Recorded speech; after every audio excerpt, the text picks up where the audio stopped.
Hello, everyone. Welcome to the art exhibition and meet the artist for Dustin Furlow.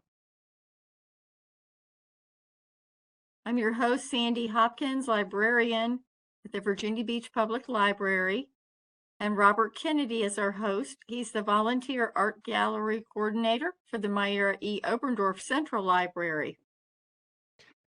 Thanks, Sandy, and welcome to all. We're very glad that you've joined us. Dustin Furlow is a 30-year-old photographer from San Diego, California, currently residing in Norfolk, Virginia. Unlike many fine art photographers, he does not specialize in one genre of photography and has stated that he likely never will. Coming from a musical and live performance background, Dustin approaches the art of photography in the same way he approaches songwriting. A simple, meaningful story provides the shadow or framework of the composition. Dustin's love of light, color, and form led him to embark on a lifelong journey exploring his interpretation of the world and what can fit into various frames in digital or printed format. From a quiet coast in Scotland to a busy street in Amsterdam, Dustin's goal is to capture and create a visceral response for the viewer, in which they can ponder and appreciate the subject matter in a profound way. Thanks for joining us, Dustin. We look forward to your show. Thanks, Rob, for the intro, and I'm just super thankful for the Myra Oberndorf Library being willing to showcase my work. So it's been a goal of mine to display my photography in somewhere like this for quite some time, and just the timing feels perfect. And again, thank you very much.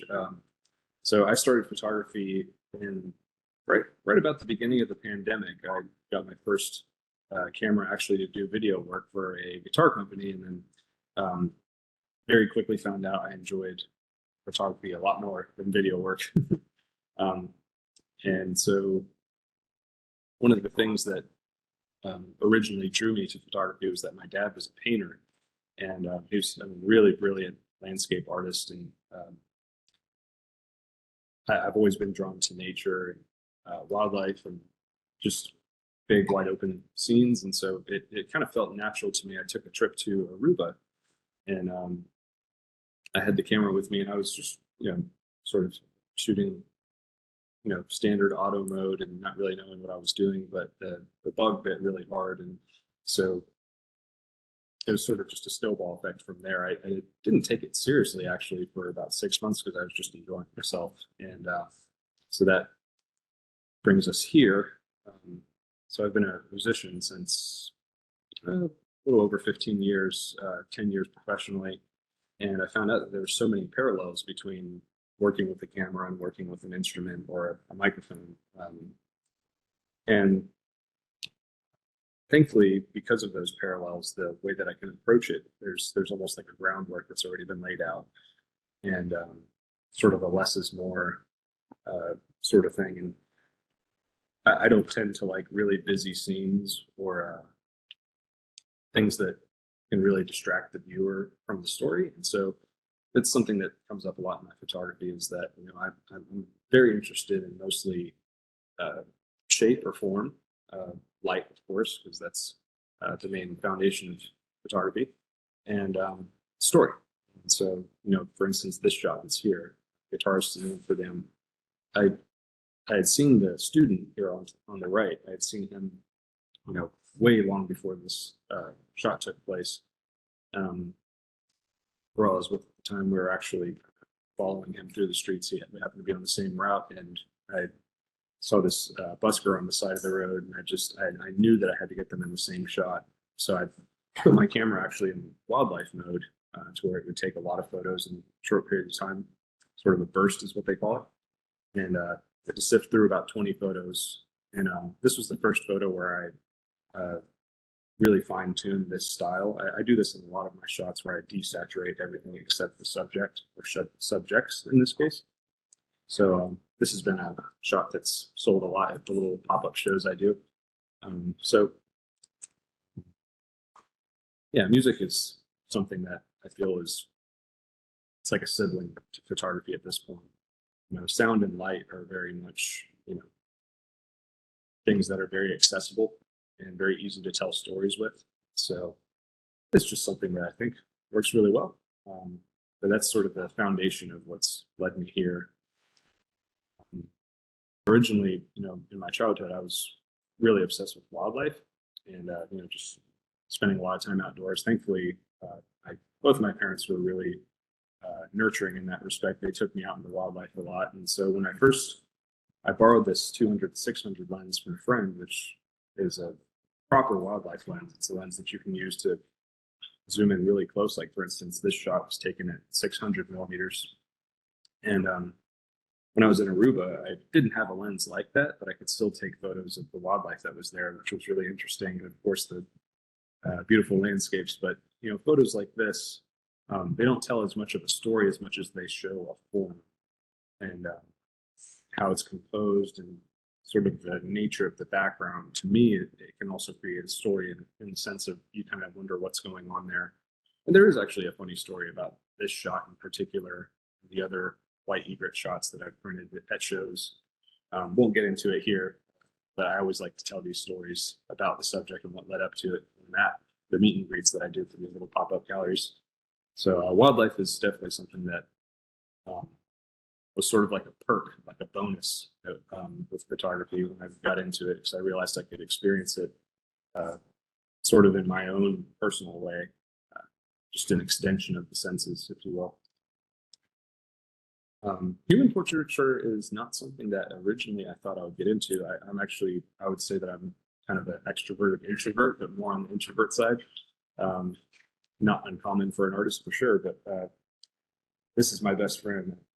He goes by BJ Griffin, but his real name is Jean Baptiste. And he was willing to help me out testing out a new lighting setup. We got this shot here at First Landing State Park.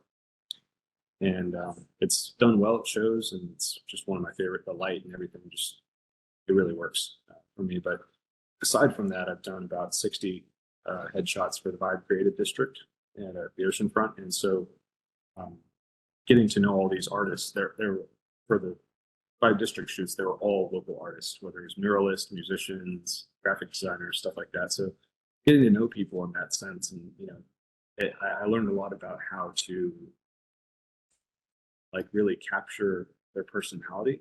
And it was always a matter of, I'd have 30 minutes with these people, but I'd only spend about 5 minutes shooting. It was usually, 20 minutes of just getting to know them.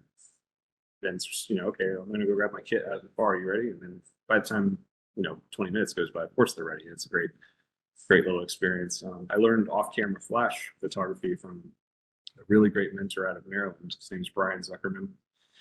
And he taught me a lot. He sort of bootstrapped or expedited the learning curve for off-camera flash. That's to say, using artificial light, as is the case with this shot. Just how to balance it and stuff. And so when I got into human portraiture, it was sort of like a rekindling for photography, because it was an unexpected thing for me.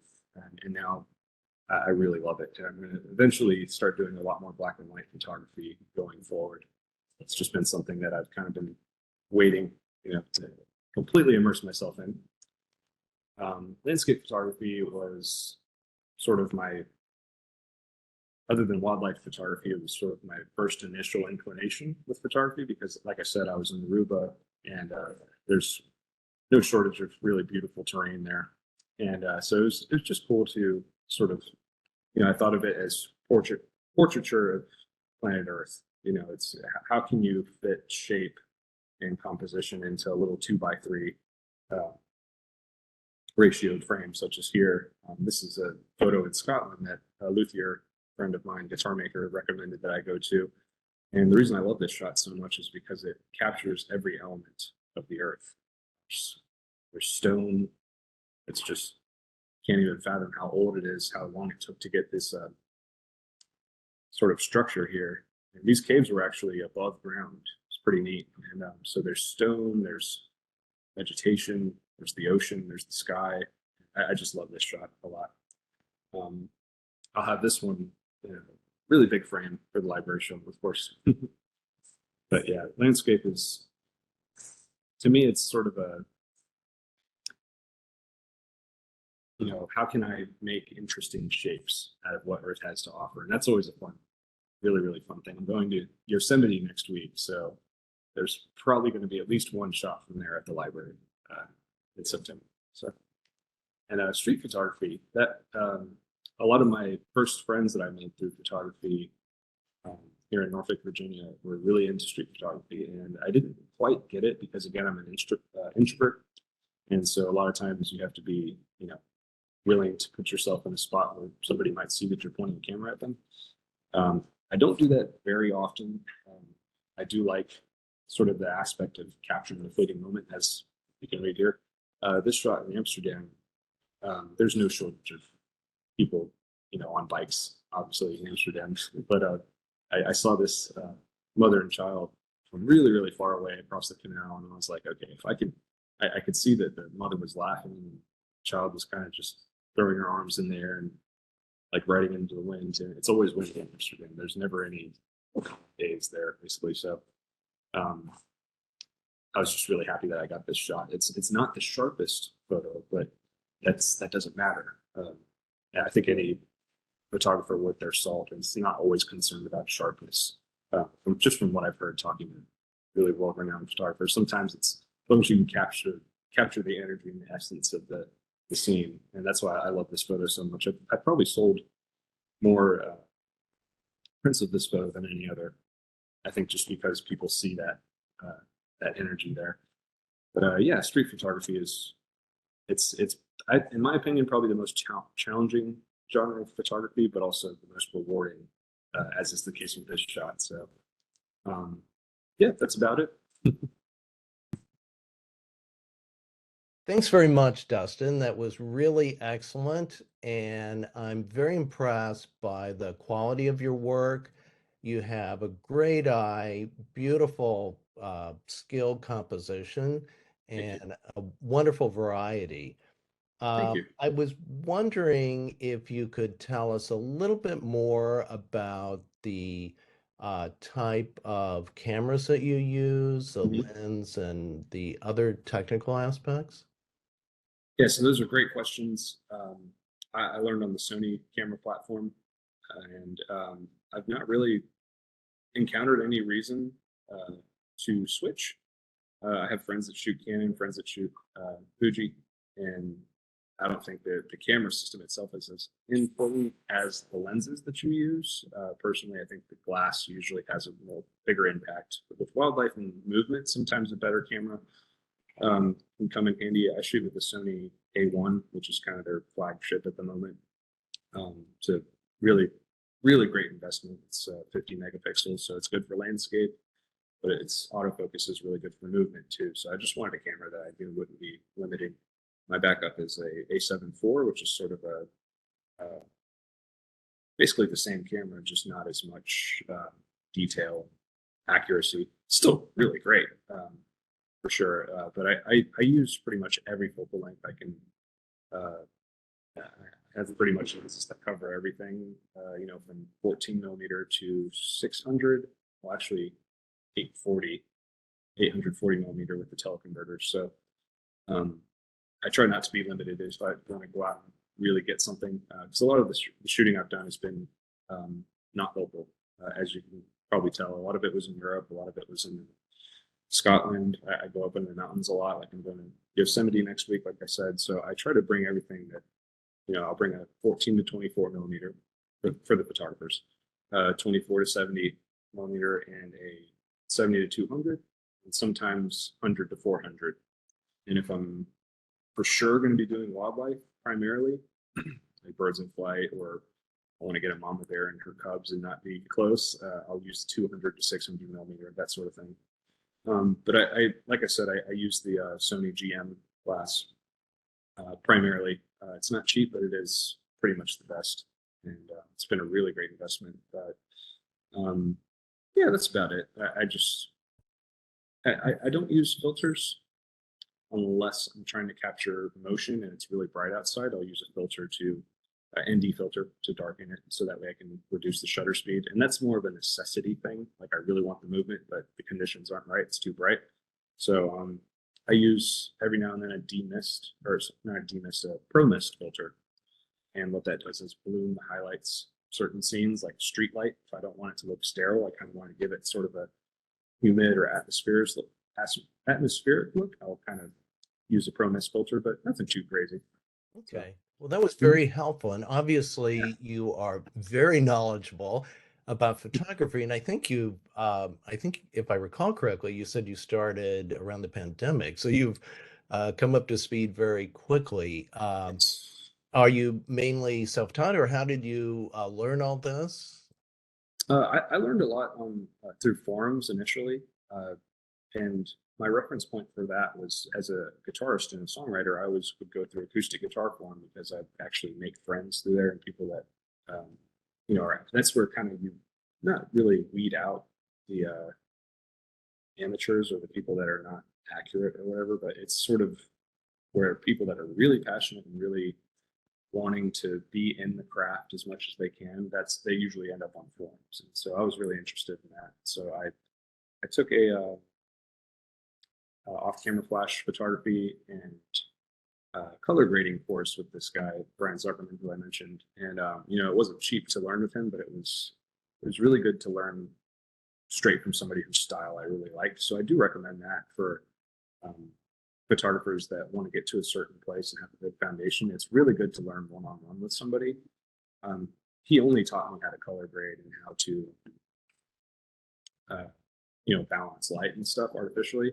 So he didn't teach me everything about photography. He just taught me things that I thought were really worth learning from somebody who I trust. And then there's another photographer in the area. His name is Glenn McClure. And I discovered his work through a book called Apprentice to Light. And was at a local bookshop here in Norfolk. And I was like, man, photography is incredible. And then crazy enough, I was doing a photo shoot for a friend and his family. And he's like, I got to introduce you to this guy, Glenn McClure. And I was like, sounds familiar. And he's like, yeah, he's a really great photographer. He's got like a book on Ireland. I'm like, I have that book. It's so crazy. And so he introduced me to him, and he didn't really like teach me like as an apprentice, but he mentored me a lot with, human portraiture, landscape, and just like little, we'd have lunch every now and then. We'd talk about photography, and I helped him put up a gallery at 21st Street Gallery, and helped him take photos of the art curator for the Chrysler. I can't remember his name. Mark Lewis, maybe. Yes, Mark Lewis. Yeah, we did his portrait with that huge shepherd in the flock painting. It was really cool because Glenn was doing this series called In the Spotlight, where he did like sort of Rembrandt style lighting with vintage hot lights.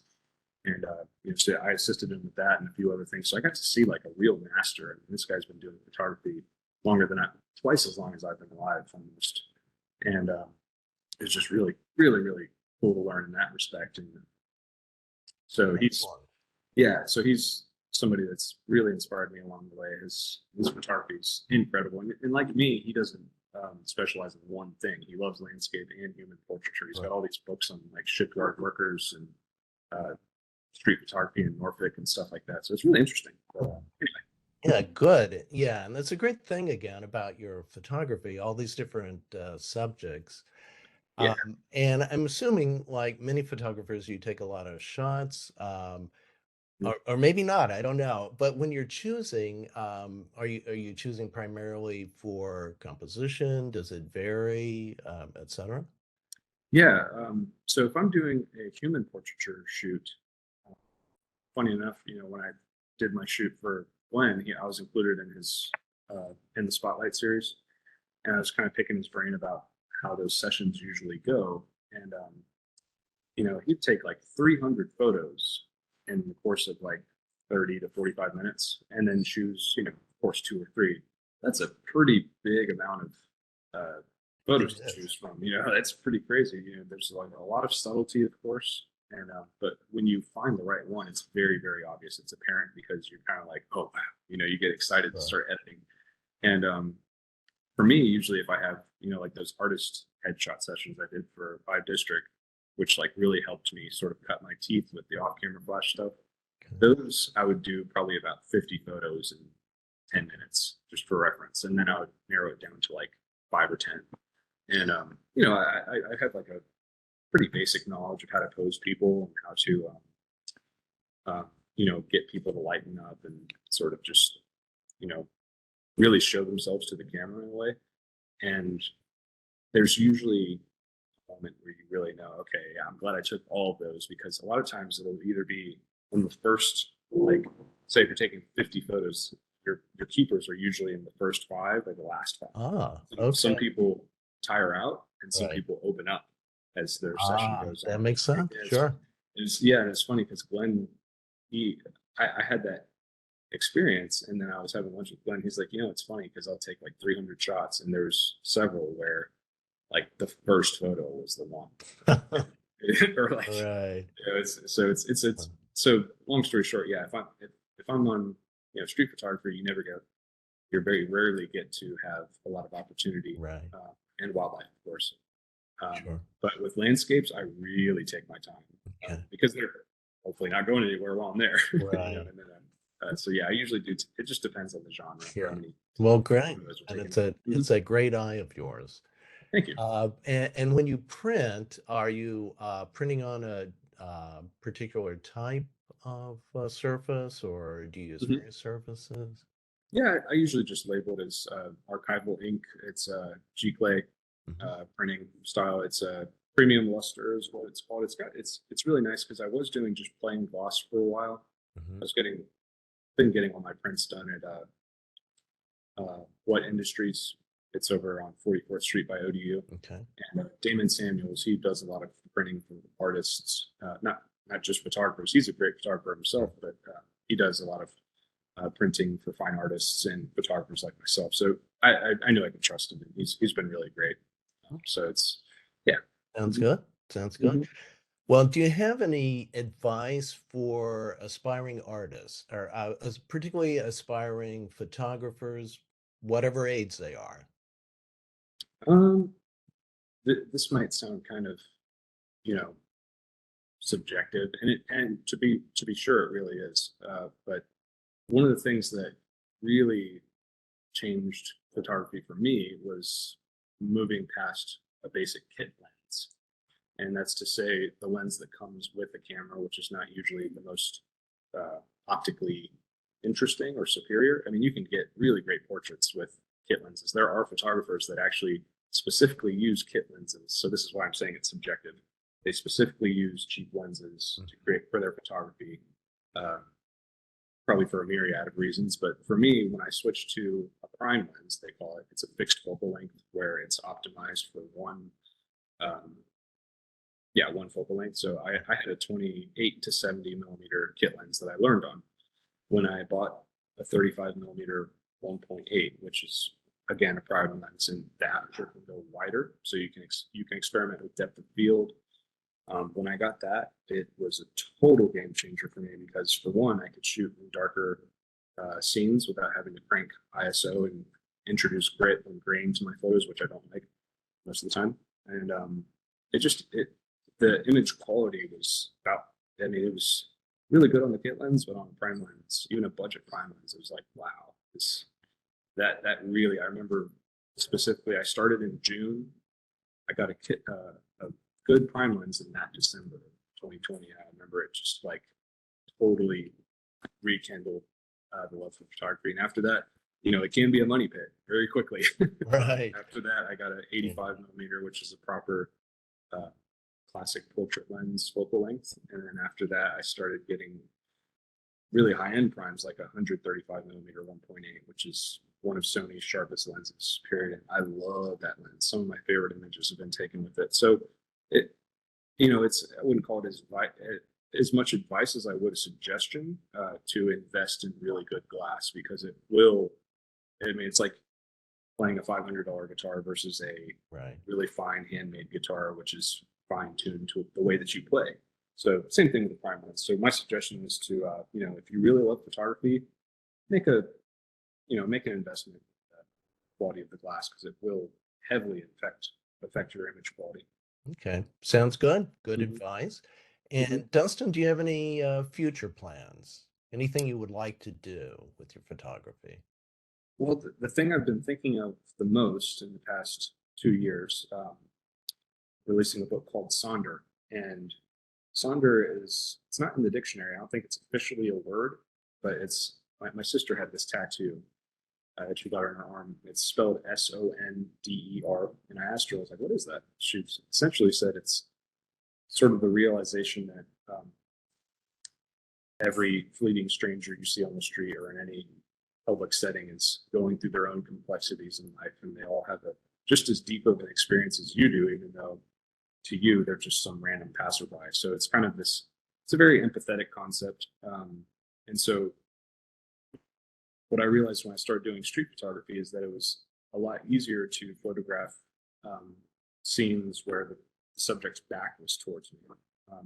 And what that created was sort of like a storytelling thing, because you don't see their face, you only see like their potential journey. And I'm a really big fan of Christopher Nolan films, and he has this sort of signature thing where he usually ends his films with the protagonist or the main character with their back to the screen. So you get this sense that even though the film is ending, there's still an impending journey, or there's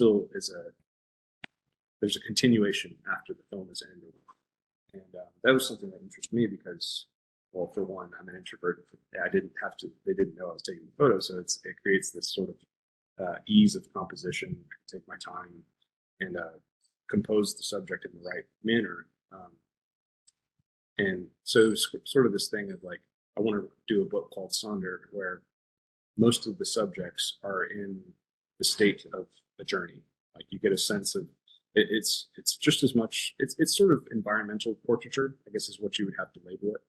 But I also do poetry along with my songwriting. So I have all these poems that I've wanted to put with my photography. And I think there's about 30 shots that I've gotten that fit the Sonder theme. A lot of them here in Norfolk, and of course a lot in Europe too. There's amazing street photography potential in Germany and the Netherlands. So I hope to visit those areas again and sort of, like I said, I have enough for the book, but I want to expand. And once I have about 50 shots, just 50 pages, really, simple picture book. And thankfully, Glenn McClure, the photographer I mentioned earlier, he's done at least a dozen books, and he's a great reference for that. He's a good friend now at this point. So that's a really great idea for a book. Mm-hmm. So hurry and do it before someone takes the idea. Yeah. But again, Dustin, we thank you very much for your wonderful slide presentation, and we look forward to your show at Central Library in Virginia Beach. It will be September 1st through the 30th, and we invite all of you to come by his reception on Wednesday night, September 6th, 6 to 7:30 p.m. Plenty of free parking. You can meet Dustin, see his wonderful varied photography. And again, we thank you, Dustin, very much. We thank you all for listening, and join us again next month for another Meet the Artist. Thanks again. Thank you.